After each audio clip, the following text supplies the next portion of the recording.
Très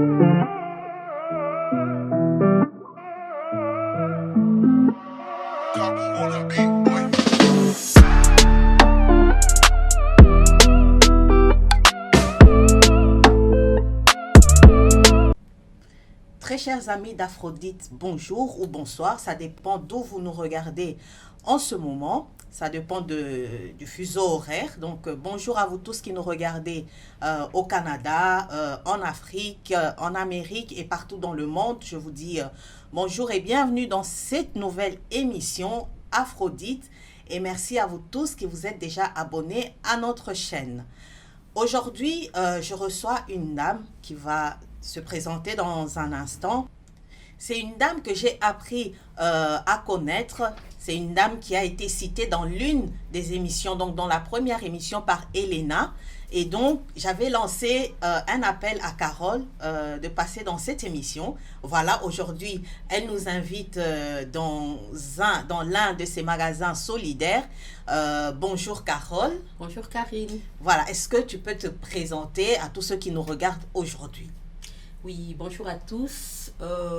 Merci pour l'invitation. C'est vraiment un honneur pour moi. Donc, je m'appelle Carole Donis. Je suis d'origine congolaise, plus particulièrement vraiment de Bukavu. Et je suis maman de 5 enfants. 5 enfants biologiques, hein, mais je suis vraiment maman de multitudes. J'ai encore beaucoup d'autres enfants. Donc, je parle de Gongona. Et qu'est-ce que je peux dire encore Mariée, pas mariée? Si. Ah oui, j'ai 5 enfants. Donc, je suis mariée à Patrick Zinga. Patrick Zinga, bonjour. je dis bonjour parce que je sais qu'il va me suivre. Et donc, voilà, je suis la fondatrice de l'Asbel Gunguna. Donc, Gunguna Orphelinat, d'où est né maintenant Gunguna Outlet. D'accord. Bon, avant de parler de Gunguna, j'aimerais que tu puisses sens-toi à l'aise dans l'émission Aphrodite. Au fait, moi, j'ai l'habitude de tutoyer mes invités pour qu'ils se sentent plus à l'aise, sans toi obligé de parler en français, en lingala, en swahili. Donc voilà, avant de parler de Gunguna, on va parler de toi. Est-ce que tu peux te décrire en quelques mots? Carole vue par toi-même. Ok, Carole vue par moi-même. Je me vois d'abord premièrement plus maman. Je ne suis pas née maman, donc j'ai appris à devenir maman en grandissant. Mais aujourd'hui, je dois dire que je me définis beaucoup plus comme une maman vraiment. Parce que aujourd'hui, quand je me lève le matin, ma première pensée se tourne d'abord, bon, après Dieu bien sûr, sur les enfants, que ce soit les enfants d'ici ou d'ailleurs. Je pense à comment faire pour améliorer la vie de mes propres enfants, qu'est-ce que je pourrais faire, comment est-ce que je pourrais,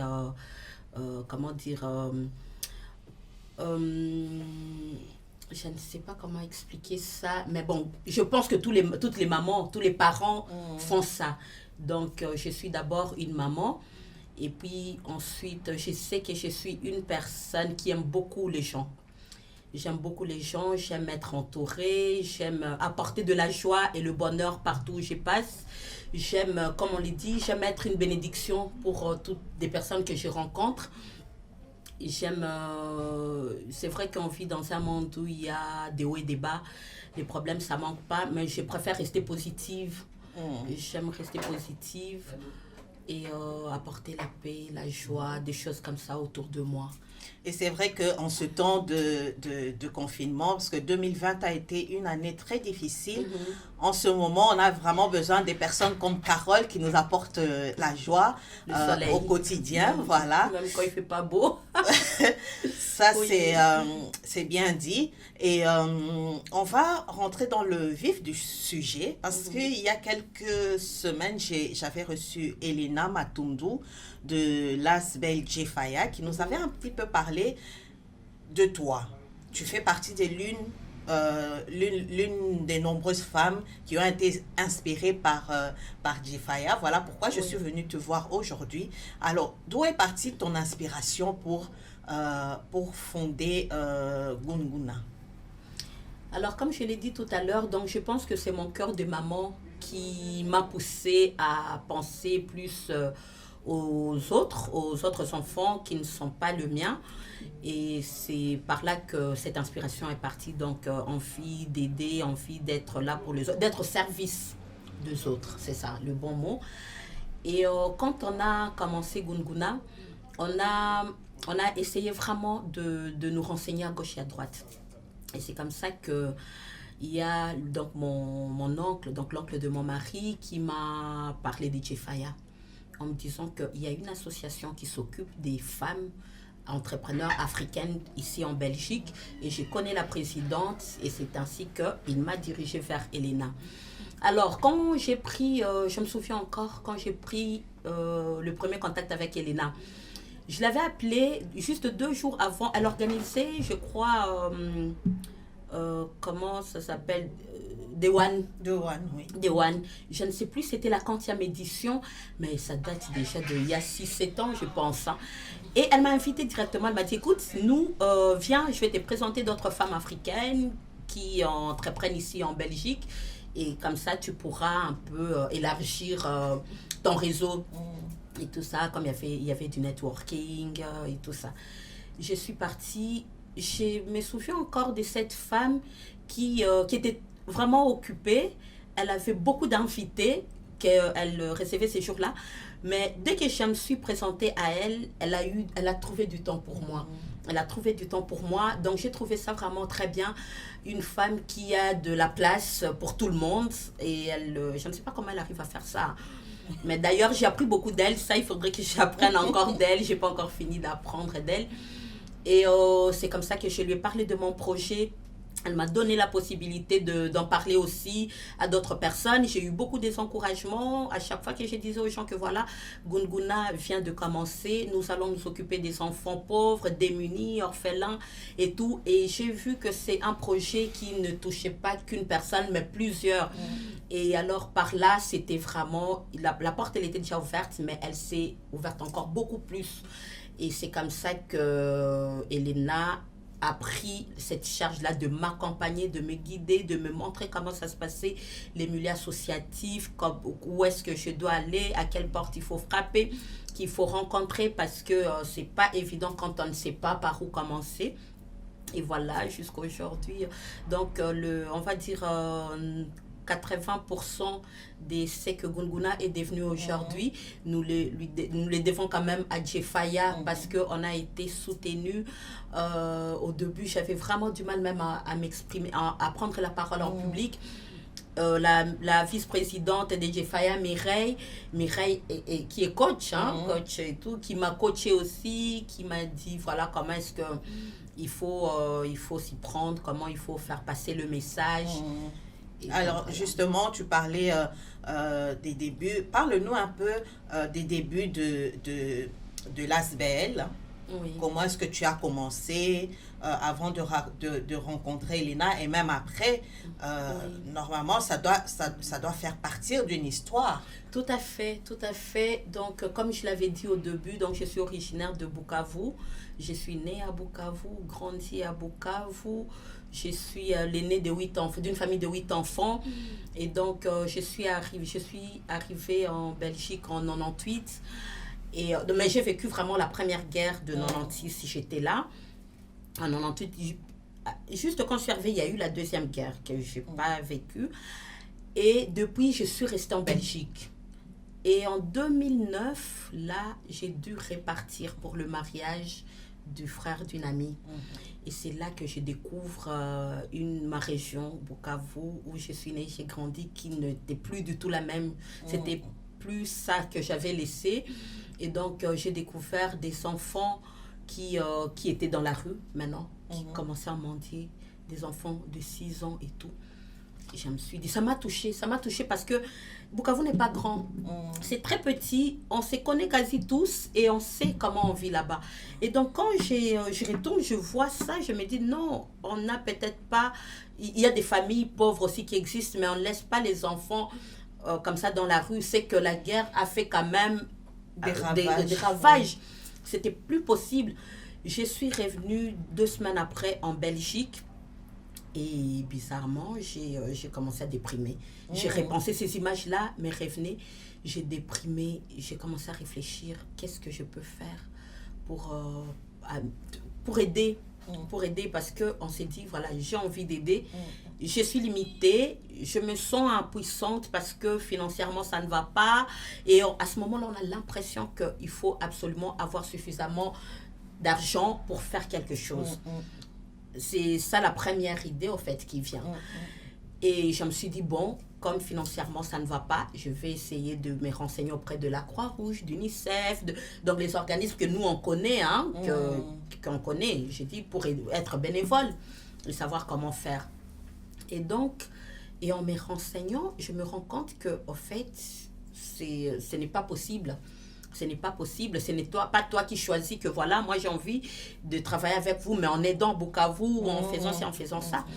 Et donc, de bouche à oreille, c'est comme ça que j'apprends que crée ton association. Tu as vraiment envie d'aider, fais-le. Alors, au début, on a commencé à les faire. On rassemblait des vêtements, des chaussures, envoyer dans la famille, demander aux membres de la famille de distribuer des données. Mais ce n'était pas suffisant. Mais ce qui est sûr, dès qu'on prend le courage de commencer quelque chose, les portes s'ouvrent automatiquement. Exactement. Et c'est comme ça qu'on a commencé par créer un statut en Belgique et, pour nous permettre de pouvoir travailler en toute légalité. Et on a créé ces statuts. Et en 2012, je retourne cette fois-ci à Kinshasa. Et c'est là que j'ai découvert, c'est là que vraiment on s'est dit non. Là, si on n'a pas les nerfs solides, soit on se suicide, soit quand il faut être vraiment, il faut être très, il faut être solide. Il faut être solide.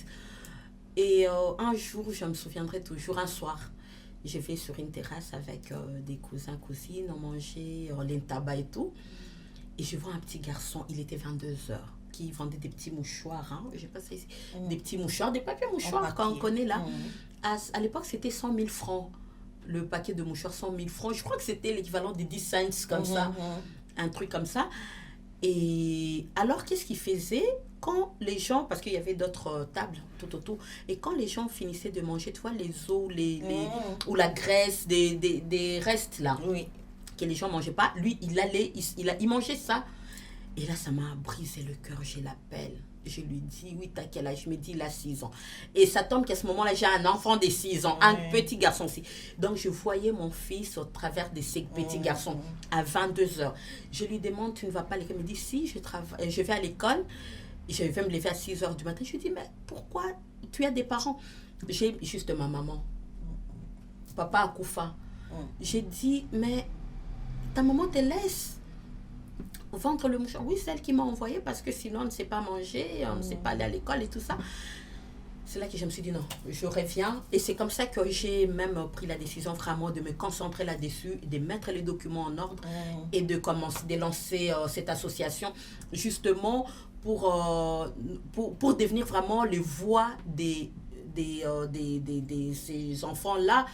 Donc, parler à leur place et dire à haute voix, vraiment sensibiliser le monde, en fait. Leur dire que voilà, il y a des enfants qui souffrent, des enfants souffrent, et on ne peut pas rester les yeux fermés. Et là, j'ai pris aussi conscience que non, il ne faut pas attendre d'avoir de l'argent. Parce que si tu attends d'avoir des sous pour aider, c'est que tu n'aideras jamais. Exactement. Il faut se lancer avec le peu de moyens qu'on a. Et bizarrement, on finit toujours par se rendre compte, se réaliser qu'avec le peu de moyens, on arrive quand même à faire quelques exploits. Ok. Alors là, tu te lances, tu crées donc Gunguna. Est-ce que tu peux nous dire, c'est issu de quelle langue, Gunguna, et ça veut dire quoi? Gunguna est d'origine hindoue. C'est la langue indienne, Gunguna, qui signifie source. Donc, c'est une source de bénédiction, une source de bonheur, source de joie. Voilà, donc Gunguna, pourquoi Gunguna? Parce que nous sommes là pour essayer de redonner le sourire, en fait. Le sourire, la paix, apporter la paix, le sourire. Essayer d'améliorer la vie de ces enfants-là pour qu'ils ne se sentent pas seuls, ils ne se sentent pas rejetés. Voilà. Aujourd'hui, la vie est difficile, ça ne va peut-être pas, mais vous n'êtes pas seul. On est là, peut-être que les parents ne sont pas là, mais nous, on ne peut peut-être pas remplacer complètement, on ne peut pas remplacer vos parents, mais on peut néanmoins jouer ces rôles-là. Exactement. Donc, tu crées Gunguna et comment est-ce que tu fonctionnes dans cette association? Alors là, sincèrement, donc ce que j'ai oublié de dire, c'est que Gunguna, et donc Gunguna, pourquoi avoir choisi un nom hindou, c'est par révélation. Ok. C'est une révélation. Je savais que, en fait, en créant Gunguna, Dieu était déjà avec moi. Il était avec moi. Il m'a accompagné et il avait déjà installé, je veux dire, il avait déjà mis sur mon chemin des personnes pour m'accompagner parce qu'il n'y a rien qu'on peut faire tout seul. On ne peut rien faire seul, donc il faut être à plusieurs. C'est un travail d'équipe, je veux dire. Et quand j'ai commencé à sensibiliser les gens, comme j'ai dit, Elena était un peu ma conseillère. Donc, je lui parlais de tout ce qu'on avait comme projet. Et là, elle me disait, voilà, je t'envoie voir tel. Ou elle-même, elle prenait parfois le temps de téléphoner pour prendre rendez-vous pour moi. Et en même temps, je suis tombée sur Jean-Yves Kitante aussi, qui était à ce moment-là encore politicien au CDH. Par lui, par Pierre Compagnie était là, Ahmed El Kanous, il y a eu. Et donc, du coup, toutes les portes se sont ouvertes comme ça, expliquer vraiment exactement comment ça s'est passé, comment on en est arrivé là, parce que j'ai dit seulement Dieu, il a ouvert toutes les portes, des fils à aiguilles comme ça, on a rencontré des gens et tout doucement, et c'est ainsi de suite. Et alors, comment tu fonctionnes, toi, dans cette association? Donc, Gunguna est une ASBEL belge qui travaille en partenariat avec des structures qui existent déjà au Congo. Au début, quand on avait commencé, par manque d'expérience aussi, on a voulu directement prendre nos enfants, nos enfants, des enfants qu'on prend vraiment comme nos propres enfants et que ce sont nos enfants et on s'occupe d'eux à 100% et tout ça. Et au plus le temps passait, on s'est rendu compte que le besoin était vraiment vaste. Et on ne sait pas que... En fait, on doit travailler, on travaille sur... Donc, quand vous avez besoin d'un truc maintenant, il faut qu'on trouve une solution pour maintenant. Par exemple, si ces enfants-là ont faim maintenant, il faut qu'on trouve une solution pour qu'ils mangent maintenant. Si des autres de l'autre côté ont besoin de payer le Minerval, alors on vous a donné à manger, on va d'abord payer le Minerval de l'autre côté. Et quand les autres ont besoin, sont dans la rue, il faut leur trouver des solutions. Parce que on s'est rendu compte que si on ne peut que se concentrer sur cela, ça veut dire qu'on ne sait pas, on n'a pas suffisamment de moyens pour s'occuper de tout le reste autour. Et donc, ce qui était beaucoup plus facile, après 2-3 ans, on s'est dit, c'est mieux maintenant de travailler en partenariat avec des structures. Et alors, à chaque fois, donc chaque structure nous envoie ses projets, ses besoins. On essaie de travailler là-dessus par rapport aux récoltes qu'on va faire, les donations qu'on reçoit, les subsides, voilà, comme ça. Donc, si je comprends bien, vous travaillez déjà avec des orphelinats qui existent déjà. Déjà, c'est beaucoup plus facile est-ce pour nous. Est-ce que c'est sur l'étendue du territoire du Congo ou vous travaillez aussi ailleurs? En fait, on avait commencé donc à Bukavu d'abord, au Kivu, je veux dire, Goma, Idjwi et Bukavu au départ, parce que je suis d'origine de là-bas, j'ai maîtrisé bien le terrain, je connaissais des gens là-bas, parce qu'il ne faut pas oublier non plus qu'on vient quand même d'un pays où les choses ne sont pas faciles, donc tu ne peux pas travailler seul, tu ne peux pas t'aventurer en fait comme ça. Il faut aller là où tu maîtrises les terrains, là où tu connais des gens, et en cas de problème, tu sais comment tu as des personnes pour te soutenir, pour résoudre ces problèmes-là. Mais maintenant, jusque-là, on existe officiellement depuis 2014. Et jusque-là, on travaille seulement avec le Kivu. Donc, Goma, Iju, Bukavu et puis Kinshasa. Ok, d'accord. Oui, mais nous avons les projets de s'élargir, de s'étendre jusque partout dans la République démocratique du Congo et puis en Afrique aussi. Hein. Ok, d'accord. Ben, en passant, Voilà. je salue tous les anciens du collège Alpha Djiri, se reconnaîtront. Et moi, je citerai juste, pas de jaloux, hein. Je citerai juste le nom d'une dame qui fait aussi beaucoup pour les enfants au Kivu. C'est Kadi Adjouba. Je te salue, ma chère. Et donc voilà, pour dire que on ne doit pas seulement être en Europe pour aider ceux qui sont en République démocratique du Congo. Vous pouvez aussi commencer de là pour aider tous ceux qui sont sur place. Alors, Carole, je reviens vers toi. Oui. Dis-nous, tu nous reçois ici dans un des magasins solidaires. Dis-nous un peu comment ça fonctionne, ce sorte de magasin solidaire ou social. Oui. Donc, comme je le disais tantôt, nous avons... Donc, on a passé vraiment beaucoup de temps dans la sensibilisation, en essayant vraiment de parler de nos projets. Donc, ce qui fait qu'on demandait tout le temps de l'aide. On allait voir les gens, on organisait des soirées, des récoltes de fonds, on faisait des conférences pour sensibiliser les gens sur l'importance de l'éducation des enfants. Pourquoi est-ce qu'il faut envoyer les enfants à l'école? Parce que c'est eux les futurs de demain. Finalement, c'est eux qui vont diriger le Congo demain. Et tout ça. Au début, ça fonctionnait très bien. Les gens donnaient de l'argent. Mais on rencontre aussi beaucoup de gens qui nous demandaient si on prenait des vêtements, des chaussures pour enfants. Et donc, au début, on prenait les livres et tout.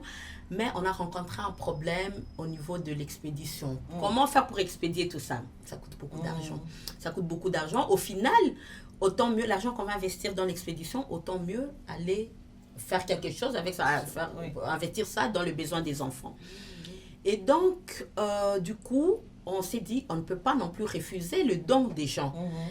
Et avec le temps, on a de plus en plus de difficultés aussi financières avec tout ce qu'on a comme crise aujourd'hui. Et donc, les gens n'ont plus aussi suffisamment de moyens, des possibilités de donner, malgré toute la bonne volonté du monde qu'ils peuvent avoir. Mais ça devient de plus en plus compliqué d'aider financièrement. Et c'est comme ça qu'on a eu l'idée d'ouvrir donc un magasin social où les gens peuvent faire de dons. Ils nous donnent de tout, hein, des vêtements, des chaussures, des sacs, des bijoux, vraiment de tout. Et nous, on remet tout ça à neuf et on vend. Donc, le système du petit rien, en fait. D'accord. Au final, le même système au petit rien. Et comme ça, on a tout le temps un peu de sous qui rentrent. Donc, après avoir payé toutes les charges, les bénéfices, c'est ça maintenant. Qui part en Afrique. Est-ce que tu peux juste donner l'adresse où est-ce qu'on peut trouver Carole ou le magasin Gunguna?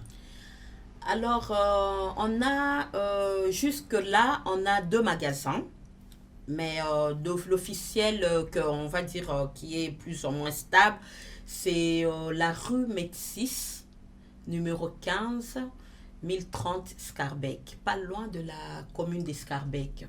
Alors, nous sommes aussi sur le boulevard du Midi, numéro... C'est 60... Attends, c'est quel numéro encore? Je me trompe à chaque fois.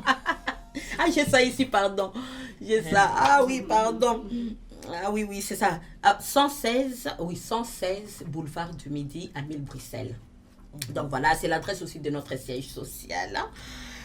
Okay. Et donc, pour te contacter personnellement, comment est-ce qu'on peut te joindre? Donc, je vais donner mon numéro de téléphone. Donc, c'est le 0487 14 06 74. Donc, n'oubliez pas, si vous voulez faire un virement, un don, voilà. Il y a peut-être une page oui, sur bien Facebook. sûr, nous avons une page Facebook de Gunguna Orphelinat. Donc, c'est Gunguna Orphelinat. Nous avons aussi la page du magasin Gunguna Outlet aussi. Voilà. Et puis, par mail, c'est gunguna, chiffre 3, @gmail.com. D'accord. Alors, parle-nous un peu de tes projets à venir. Hein. Qu'est-ce que tu as comme but pour le futur et qu'est-ce que tu as comme projet dans le futur? Voilà. Donc, le projet par rapport à Gunguna, nous sommes là, nous avons vraiment Pour nous, c'est compliqué de continuer à payer le minerval des enfants à l'école. Donc, pour nous, le mieux, c'est de construire nos propres écoles.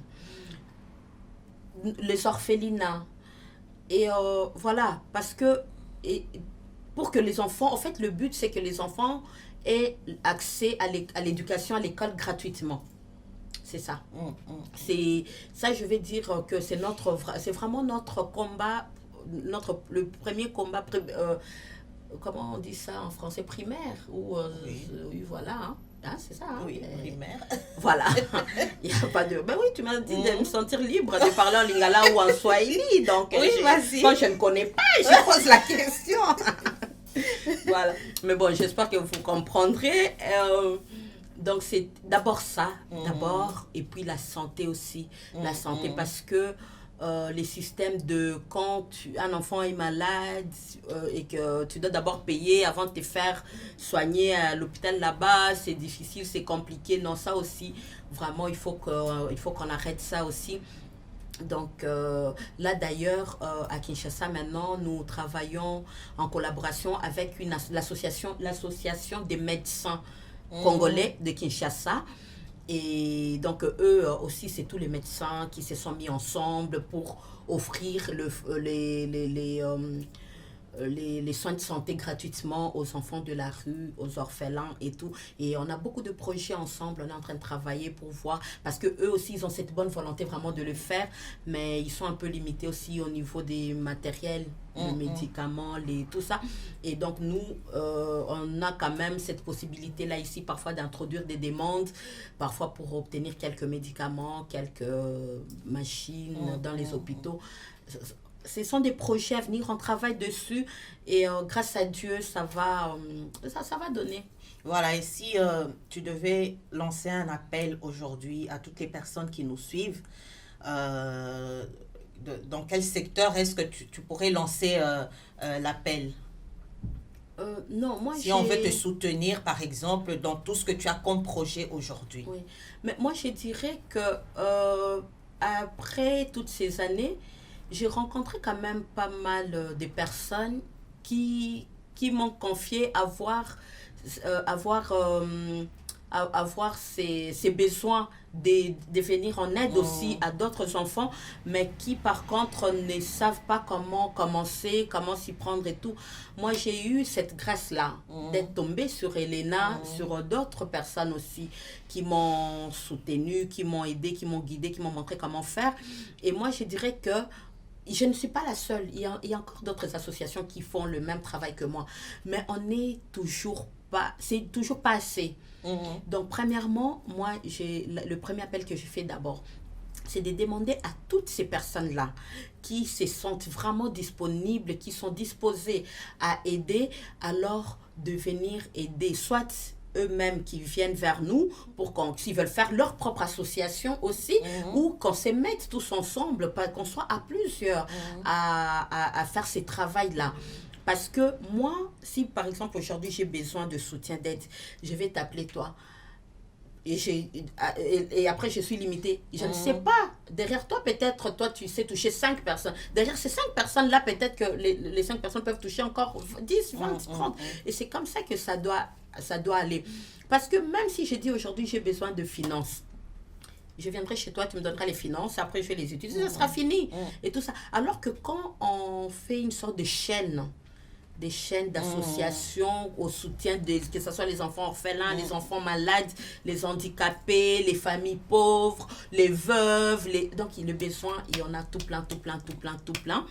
Donc, c'est ça vraiment, j'insiste vraiment là-dessus. Que les gens viennent pas seulement au Congo, en Côte d'Ivoire, au Cameroun, un peu partout, hein, pour que notre Afrique puisse Exactement. s'élever. Donc, voilà. Comme la devise de la Belgique nous dit, l'union fait la force. Donc, nous devons nous unir pour mieux avancer ensemble.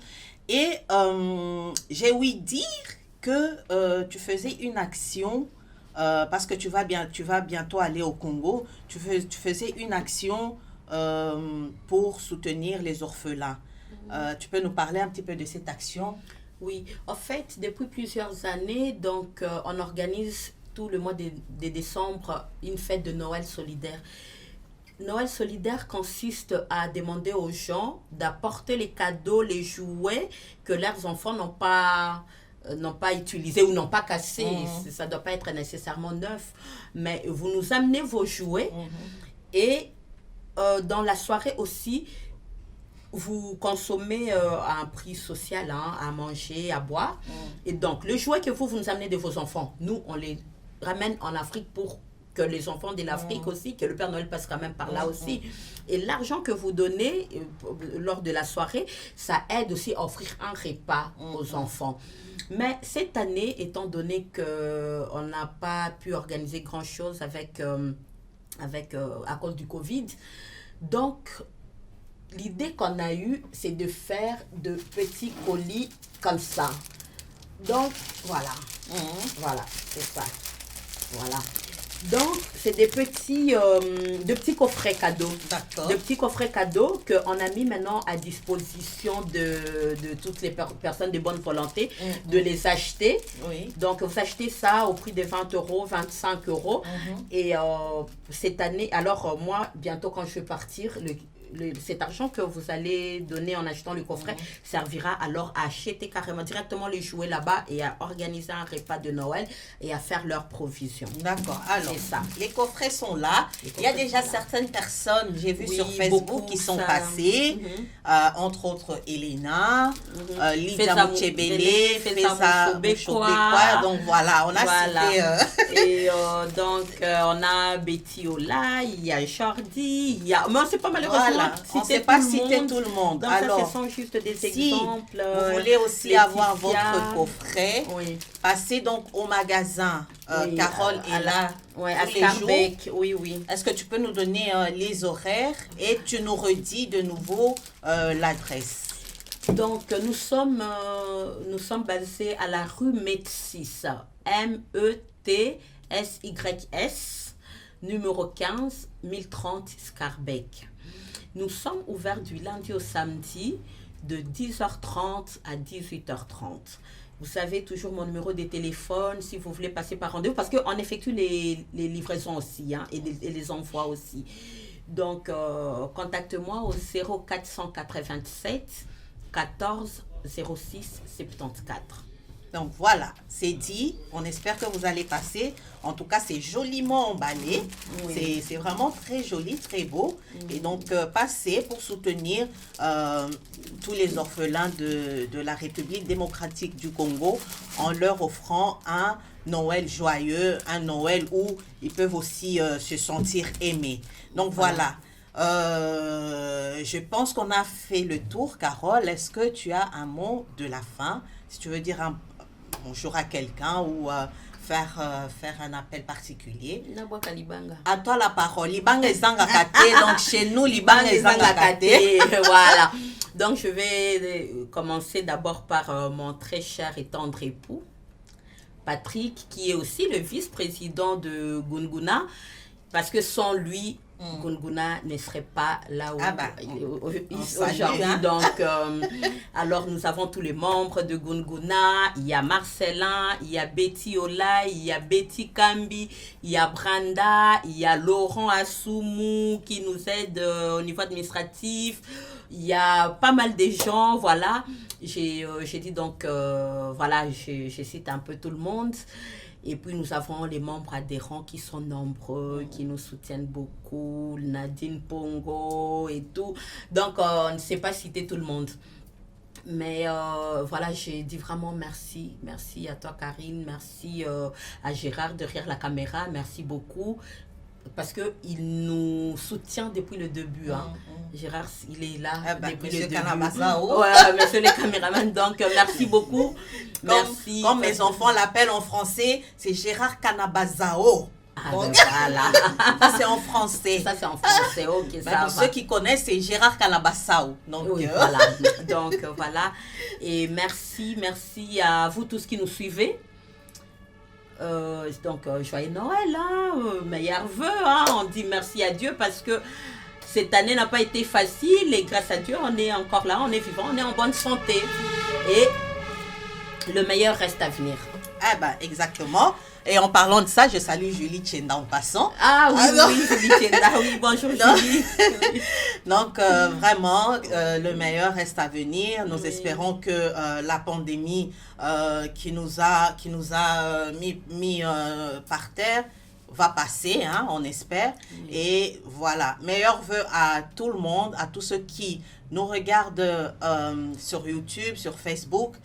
À la radio publique, ceux qui nous suivent également dans Aphrodite, version radio, nous vous saluons, nous vous disons merci et j'espère vous retrouver encore nombreux pour la prochaine émission.